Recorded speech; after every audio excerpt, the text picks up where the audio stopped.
Dobry den, Zdravejte. and welcome back to our little Bulgarian adventure. It's been a slightly cooler week this week. It has, lovely actually. We've not had too much rain or anything. No, we've had less rain, less heat, and we've been able to get on and do things outdoors. Yeah, we've broken the back of the second or third round of strimming. I Yes. can't remember which one we're on. Yes, it's difficult when it's really hot, but we've been taking it in turns, strimming and raking and filling up our compost bins. Yeah, so that's taken up quite a lot of the week. It has. We've also been progressing with some of the other jobs we've got to do. Currently the projects we've got on the go are Max's bedroom and a dog shelter. Well, they both progressed in their own little ways, and this is how we've been doing it. Continuing on with the dog shelter, we've started to put the roof on. What we've decided to do is put a layer of OSB underneath the bituminous sheets. That'll give it a solid surface for them to rest on, just make it a little bit more stable. So we've cut the OSB to size, got a slight overlap at the front, slight overlap at the back. We're ready now to secure the OSB to the top of the shelter.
I'm now beginning to put the bituminous sheets onto the top of the shed. You start at the bottom so you've got an overlap from the top so that the water flows off the roof. You also overlap them according to your wind direction. But yes, it's starting to come along. Very soon we will have a waterproof roof.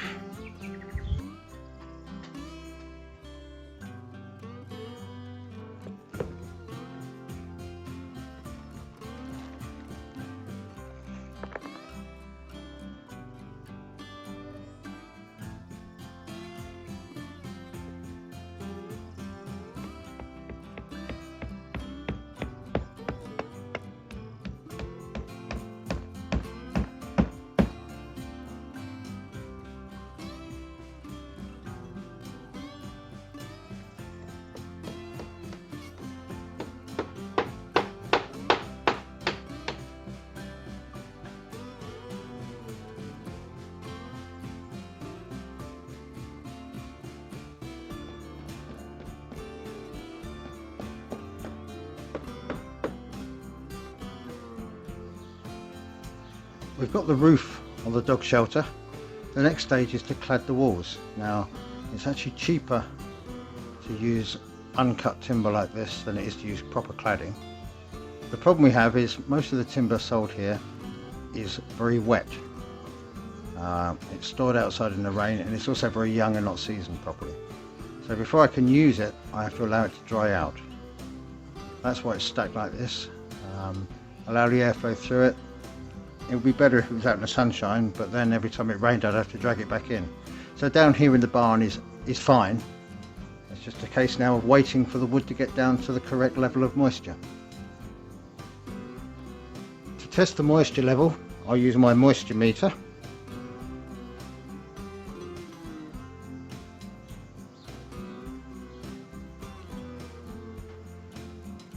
That's showing me that is 11.11%. It's 23 degrees centigrade. It's still a bit damp for me to use, so I'll let it dry out for a bit longer. Once it's dry enough, I'll treat it and then I can use it on the dog shelter. Now that progress has been halted on the dog shelter, we've turned our attention back to Max's room. We finished off the concreting, we've done the middle section in 3 parts, and then we've gone around the outside. What goes on top of this we don't know, whether we just tidy up the finish or whether we actually put some sort of self-levelling concrete on top, we don't know, but this is as far as we've got here. Next we'll be turning our attention to the ceiling, but before we do that we've got to check out the problem on the roof. I'm stood on the balcony above our porch. This is the corner of the roof that's directly above Max's doorway in his new bedroom. This is where we had the leak, so this is where I need to investigate to find out exactly what's going on. If I pan around from here, you can see the ridge tiles, the trees appearing over the top, and then you can see the roof of the big barn. In the distance there we have next door's greenhouse. Continuing round, you can see it's getting quite green this time of year. Little barn there. There's the view out the front. Now we think they're growing sweet corn in the field opposite. We'll let you know as summer progresses. I'm suspecting part of the problem is this gully, which is it's a bit of a strange area. There's a gully that comes down by the side of the chimney with water going into it. There's tiles in the way, there's all sorts of bits and pieces. That's on the outside, which needs to be tidied up. That's the chimney between Max's bedroom and what we're currently using as a kitchen. And this is just inside the balcony door. Behind that wall is where the chimney is and the corner above Max's door. You can see there's a considerable amount of damage that's been done by water ingress over the years.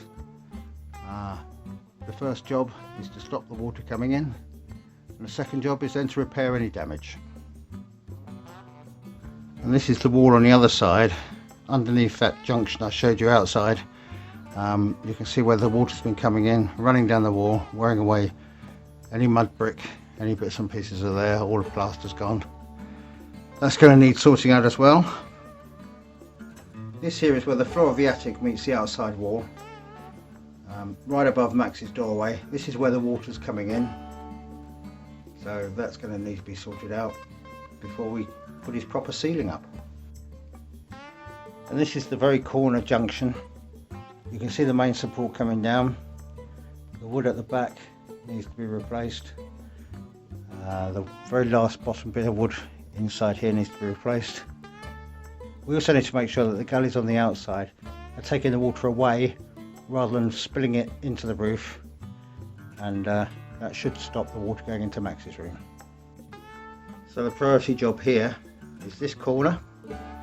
I think I'm best off for taking this from outside, taking off the tiles, replacing the gully, replacing any rotten bits, putting some waterproof membrane down, and then putting the tiles back on.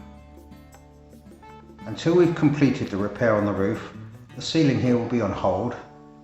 So next week's job, weather permitting, is sorting out that roof. So, as often is the case, you start one job which leads you on to another job. I can't finish the room until I've done the roof, so next week I'm roofing. That'll be another new one. Yes, I haven't done that yet. Not properly. Yeah, that's often the case out here. We start one job and move on. Discover we have to do something else before we can do that. But eventually everything gets done. It does, eventually. Well, we hope. We live in hope. We do. Well, another little job that happened this week along those lines was the heat in our bedroom following the warm weather last week. Yes, I very well insulated our ceiling when I put it in, which is great in the winter. But in the summer it does tend to trap the hot air. Yeah, so we were very warm in here last week when we had the high temperatures. Yeah. And overnight it was just getting quite sticky. We don't want to go down the air conditioning route in our bedroom. So Adam had one of his midnight thoughts, which he gets when he's sleeping. I do. My best ideas are when I'm asleep. But yes, I came up with this idea of the best way we could recirculate the air in our bedroom. This is how we've done it. One feature of summer in Bulgaria, which you may have seen from our videos, is the sun. It's one of the reasons we came out here, for the good weather. But with it brings its own particular problems, one being the heat. You may remember we spent quite a lot of last summer in and around our paddling pool, just cooling down. We also have to work out ways of keeping the inside of the house cool. I'm going to show you something we've come up with that may help. For the system to work, it involves use of the windows. During the day you keep your windows closed, and overnight you open them up. The reason for this is the air outside the room is warmer during the day, so you want to keep it out, but it's colder at night, so you want to bring it in. Another part of the system is during the day you keep your curtains closed, and overnight and in the evenings you keep your curtains open if you can. Part of this is again to stop the light coming in, the sunlight, heating up your room. Now that we've reached the evening, we can open the windows up. There's netting across there to stop any flies, mosquitoes, moths even from coming in.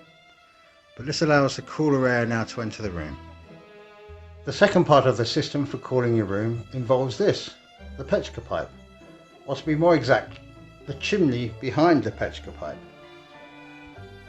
Working on the theory that hot air rises, and the Pechka pipe chimney opening is high up on the wall, it stands to reason that any hot air at the top of the room, if it has a way to get out, will get out. This should then draw cold air into the room lower down, effectively cooling down your room naturally. We've temporarily taped some more of the netting over the chimney hole here, which allows the air to get out, but it stops anything from coming down the chimney and in. And to show there is some airflow,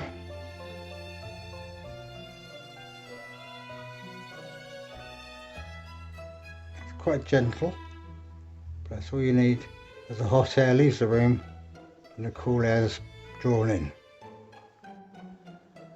It is quite a simple system, but sometimes the simplest ideas are the best ideas. Hopefully this will help keep our rooms a little bit cooler this summer. We'll update you as we go. Yeah, and it definitely did make a difference. Yes, those first few nights before the temperatures dropped, we definitely noticed a difference. Yeah. Now I know it's only anecdotal, we haven't taken any measurements or temperature readings, but it's how you feel, isn't it? So. You had the duvet back. I had. Instead of the sheet. Yeah. So that was a definite. Almost chilly in the morning. That definite sign it was cooler. Yeah. So, I think that's about it for us this week. Yep, we've got a day out tomorrow at Macca in the village. We have. There's a village celebration commemorating the 110th anniversary of the community centre. We've been invited to that, so we're going to go along to that tomorrow. We'll give you a full update on that next week. And I think we've also got vets visits next week. We do. The vet's coming to vaccinate the cats and the dogs. And I don't know what else we've got on next week. I'm sure. More strimming, I'm sure, is involved. And a bit of roofing. And a bit of roofing. So that's about it from us this week. It just leaves us to say... Doskoro. Doskoro. Take care. Stay safe. We'll see you next week. Bye. Bye.